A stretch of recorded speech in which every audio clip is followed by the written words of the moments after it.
بسم اللہ الرحمن الرحیم۔ آج ہم نماز وطر کے بارے میں مسائل پڑھیں گے۔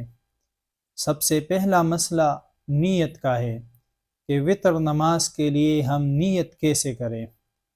دوسرا مسئلہ کہ اگر کسی کو دعائے قنوت یاد نہ ہو تو وہ کیا کرے، اس کے لیے کیا حکم ہے۔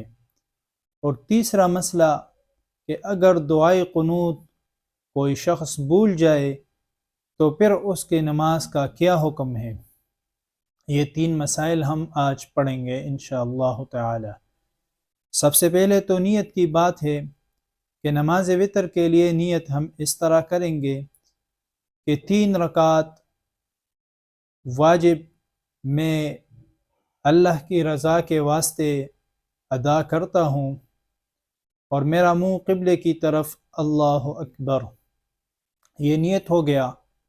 پھر نماز وطر کا طریقہ یہ ہے کہ سب سے پہلے اللہ اکبر پڑھیں گے، اس کے بعد ثنا پڑھیں گے سبحانک اللہم، اس کے بعد سورہ فاتحہ پڑھیں گے، اس کے ساتھ کوئی بھی سورت ملا کے ہم پڑھیں گے، اور پھر رکوع کریں گے، اسی طرح پھر قومہ، پھر سجدے، اور اس کے بعد دوسری رکعت کے لیے اٹھیں گے تو دوسری رکعت بھی جس طرح ہم عام نمازیں پڑھتے ہیں تو اسی طرح ادا کریں گے۔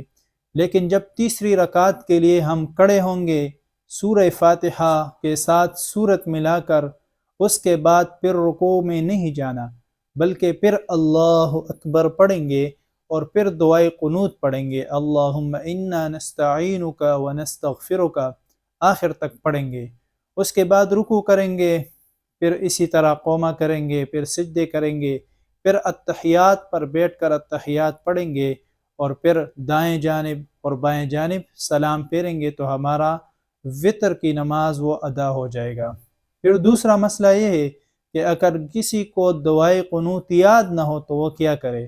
اس کے لیے شریعت میں یہ حکم ہے، علماء کرام فرماتے ہیں کہ وہ دعائے قنوت یاد کرنے کی کوشش کرے کہ جلد از جلد وہ دعائے قنوت یاد کر لے۔ جب تک اس کو یاد نہ ہو وہ کوشش میں ہے، اس کے سیکھنے کی کوشش کر رہا ہے، تو وہ تب تک اللہم اغفر لی، اللہم اغفر لی، اللہم اغفر لی یہ دعا پڑھے گا اور پھر اپنی نماز مکمل کرے گا۔ تیسرا مسئلہ یہ ہے کہ اگر کوئی دعائے قنوت بھول گیا تو پھر کیا کرے۔